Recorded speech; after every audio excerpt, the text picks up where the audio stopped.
کا دکھڑا رب العزت ہماری قبر کو جنت کے باغوں میں سے باغ بنا دے تو پھر دوسرا کام یہ ہے کہ پوری زندگی میں حلال کمائیے اور حلال کھائیے، ایک لقمہ بھی ہمارے پیٹ کے اندر حرام کا نہ جائے۔ بعض بزرگان کرام گزرے ہیں کہ ان کے بارے میں آتا ہے کہ ان کے اگر پیٹ کے اندر ایک ایک لقمہ بھی چلا جاتا تو وہ کسی طرح سے کوشش کرتے طے کر کے الٹی کر کے اس کو باہر کر دیتے، کیونکہ اللہ کے نبی صلی اللہ علیہ وسلم نے ارشاد فرمایا کہ جو جسم حرام غذا سے پرورش پائے ایسے شخص کی دعا نہیں قبول ہوتی۔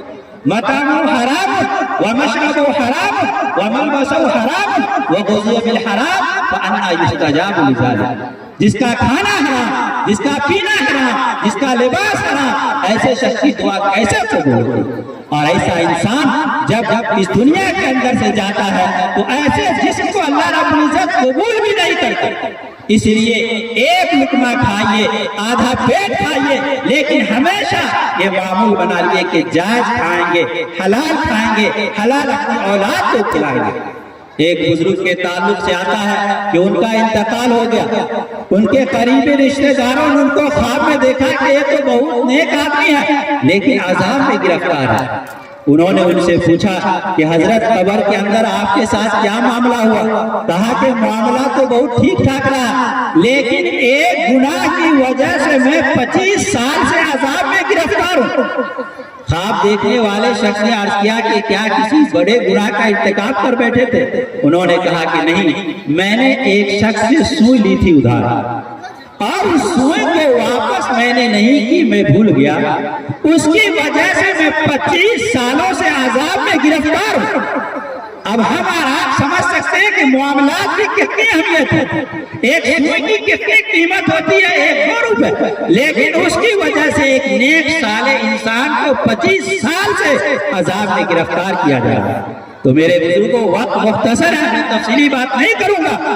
دوسری چیز یہ ہے کہ اگر ہم اور آپ یہ چاہتے ہیں کہ اللہ رب العزت ہماری قبر کو جنت کے باغوں میں سے ایک باغ بنا دے تو ہمیشہ یہ دماغ میں بیٹھا لیجئے کہ ایک لقمہ کھائیں گے، آدھا پیٹ کھائیں گے، اپنی اولاد کو ایک لقمہ کھلائیں گے لیکن حلال کھلائیں گے، جائز کمائی کھلائیں گے۔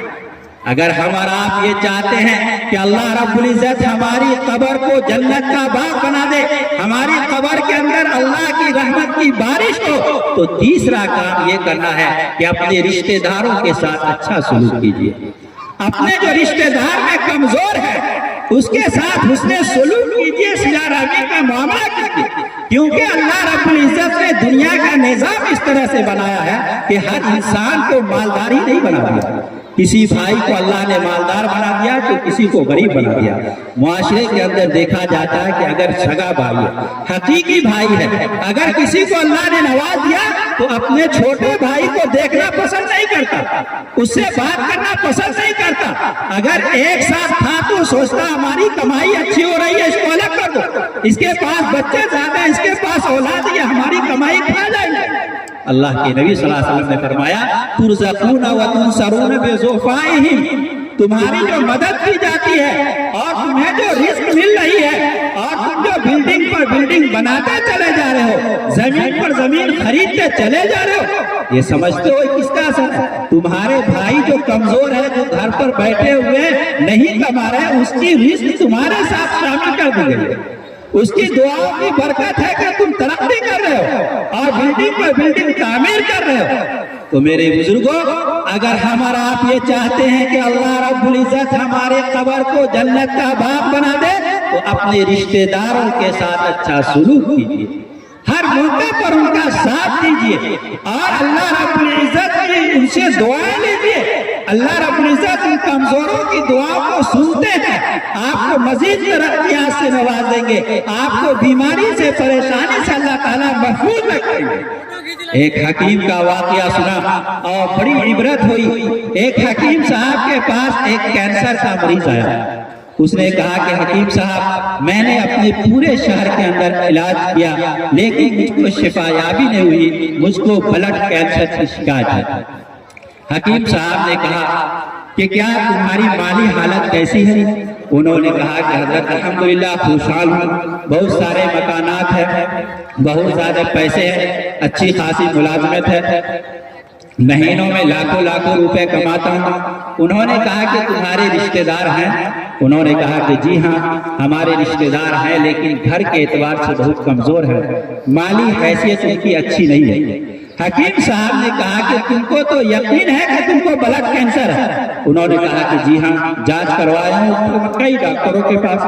کہا کہ آپ تم کو کوئی جانچ کرانے کی ضرورت نہیں ہے، تمہارے گاؤں کے اندر جو تمہارے رشتہ دار ہیں، محتاج ہیں، ضرورت مند ہیں، مزدور ہیں، تم جا کر ان کا ہاتھ بٹاؤ، اگر کوئی حل جوت رہا ہے تو ان کے ساتھ شریک ہو جاؤ، اگر کسی کو پیسے کی ضرورت ہے اس کو پیسے دو، اگر کوئی مزدوری کا کام کر رہا ہے تو اس کے ساتھ ہاتھ بٹاؤ، یعنی ہر طرح سے اپنے کمزور بھائیوں کی مدد کرو، پھر 1 مہینے کے بعد تم آنا اور پھر اپنا جانچ کروانا۔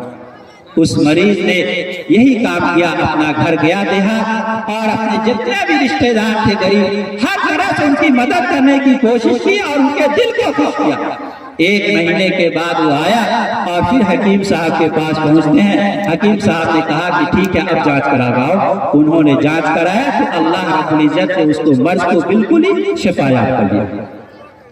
اس حکیم صاحب نے کہا کہ تم نے ہزاروں ڈاکٹر سے دکھایا لیکن تم کو شفا یابی نصیب نہیں ہوئی، تمہارے کمزور تمہارے لیے دعا کی، تم نے ہر وقت ان کی مدد کی، ان کا ساتھ دیے، ان کی دعاؤں کی اثر کی وجہ سے اللہ رب العزت نے تمہیں شفا یاب کر دیا۔ تو میرے بزرگوں، اگر ہمارا کوئی بھائی کمزور ہے تو ہر وقت ان کا ساتھ دیجئے، ان کی مدد کیجئے۔ ایسا اگر ہم کرتے ہیں تو اللہ رب العزت ہماری قبر کو جنت کے باغوں میں سے ایک باغ بنا دیں گے اور قبر کے اندر اللہ کی رحمت کی بارش ہوگی۔ اگر ہم اور آپ یہ چاہتے ہیں کہ اللہ رب العزت ہماری قبر پر جنت کی بارش کرے، اللہ رب العزت ہماری قبر کو جنت کا باغ بنا دے، تو چوتھا کام یہ کرنا ہے کہ سنت نبوی کو اپنی زندگی میں جاری و ساری کیجیے۔ حضور پاک علیہ السلام کی عبادت کس طرح سے ہوتی تھی، حضور صلی اللہ علیہ وسلم کے معاملات کس طرح تھے، حضور صلی اللہ علیہ وسلم کا اخلاق کس طرح تھے، یہ تمام کے تمام چیزیں اپنی زندگی کے اندر داخل کیجیے۔ آج ہم سنت نبی سے بہت دور ہو چکے ہیں۔ حضور صلی اللہ علیہ وسلم نے فرمایا تھا کل امتی یدخلون الجنۃ الا من ابى، قیل من یابى یا رسول اللہ۔ حضور صلی اللہ علیہ وسلم نے فرمایا کہ میری تمام کے تمام امت جنت میں جائے گی سوائے اس شخص کے جو میرا انکار کر دے۔ قیل من یابى یا رسول اللہ، عرض کیا گیا کہ حضور انکار کون کرے گا؟ آپ نے فرمایا من اطاعنی دخل الجنہ ومن عصانی فقد ابى، کہ جس شخص نے میری بات مانی اسی نے بلا طاقت میرا ساتھ دیا، اور جس نے میری نافرمانی کی اسی نے تو انکار کیا۔ آج نبی کہتے ہیں کہ میری باتیں مرو، اور ہمارے نوجوان کہتے ہیں کہ ہم دوسروں کی باتیں مانیں گے۔ نبی کہتے ہیں کہ میری فاطمہ کی طرح شادی کرو، اور آپ کہتے ہیں کہ ہیروئن کی طرح شادی کریں گے۔ نبی کہتے ہیں کہ میرے قرآن کو مانو، اور آپ کہتے ہیں کہ دنیا کی باتوں کریں گے۔ نبی سے مخالفت ہے، نبی سے بغاوت ہے، نبی سے دشمنی ہے، جو بات نبی کہیں گے اس کے خلاف کرنے پر تلے ہوئے۔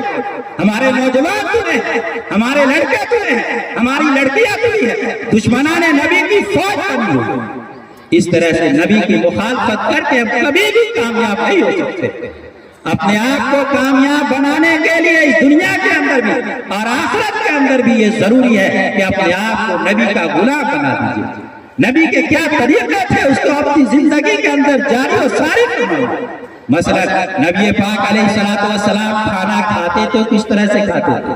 دسترخوان بچھا کر کھاتے تھے، دعا پڑھ کر کھاتے تھے، دعا پڑھ کر اٹھتے تھے۔ اب کھانے میں جو وقت صرف ہو رہا ہے، اگر ہم اس سنت پر عمل کریں گے تو وہ بھی عبادت میں لکھا جائے گا۔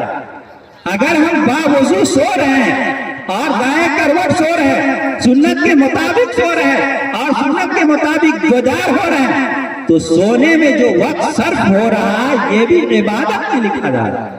وہ ہے کہ ہم پوری رات اللہ کی عبادت کریں گے۔ تو نبی پاک علیہ السلام کے ایک ایک سنت کا یہی حال ہے۔ تو اگر ہم اور آپ یہ چاہتے ہیں کہ اللہ رب العزت ہماری قبر کو جنت کا باغ بنا دے، قبر کے اندر چین و سکون کی زندگی نصیب فرما دے، تو نبی پاک علیہ السلام کے ایک ایک طریقوں کو اپنائیے. اللہ رب العزت ہم اور آپ کو عمل کی توفیق عطا فرمائے. آمین. وآخر دعوانا الحمدللہ.